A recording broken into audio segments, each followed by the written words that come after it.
বন্ধুদের সঙ্গে ঈদ উদযাপনে সিলেটের পর্যটন কেন্দ্র সাদা পাথরে ছুটে এসেছেন গাজীপুরের এই তরুণরা। মুগ্ধতা নিয়েই উপভোগ করছেন এখানকার সৌন্দর্য। বান্ডেল থাকলে প্রতি সেনমানিতে টাকা বাঁচবে।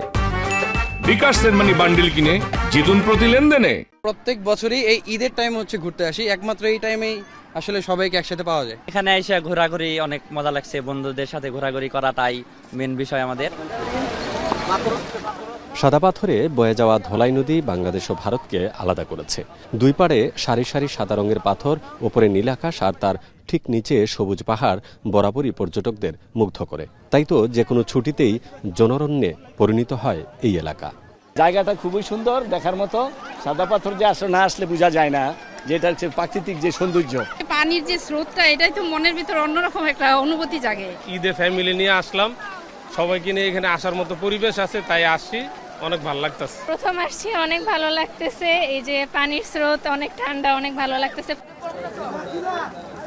ঈদের প্রথম দিন থেকেই সিলেটের পর্যটন কেন্দ্রগুলোতে কয়েক লাখ পর্যটক এসেছেন বলে জানান ব্যবসায়ীরা। এতে গতি বেড়েছে স্থানীয় অর্থনীতির। স্পটে পানি এলে আরো ভালো লাগবো, এখন তো পানি কমলে কমে। ঈদ উপলক্ষে আজকে দ্বিতীয় দিন মানুষ ইনশাল্লাহ দেখা যায় ভালো হয়েছেন, আমরাও ব্যবসা করলাম। রমজান মাস তো টুরিস্ট খুব কম আসলা, আর এখন মনোগ্রহ পড়ে গেছে, আর ইনশাল্লাহ বেসিলির আমার ডয়ার পড়িলাম ইনশাল্লাহ।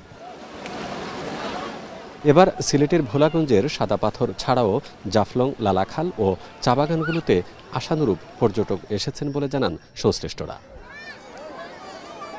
ঈদের অবসরে মানুষ তার শহরের ক্লান্তি ভুলে যেতে ছুটে আসেন প্রকৃতির কাছে। এবারও তার ব্যতিক্রম নয়। বিশেষ করে সিলেটের প্রত্যেকটি পর্যটন এলাকাতে এখন মানুষের উপচে পড়া ভিড়। পর্যটন সংশ্লিষ্টরা বলছেন অন্য যে কোনো বারের তুলনায় এবার পর্যটক সংখ্যা অনেক বেশি, যার ফলে মন্দাভাব কাটিয়ে আবার পর্যটন ব্যবসা চাঙ্গা হবে এমনটা প্রত্যাশা সকলের। গুলজার আহমেদ, এখন ভোলাগঞ্জ, সিলেট।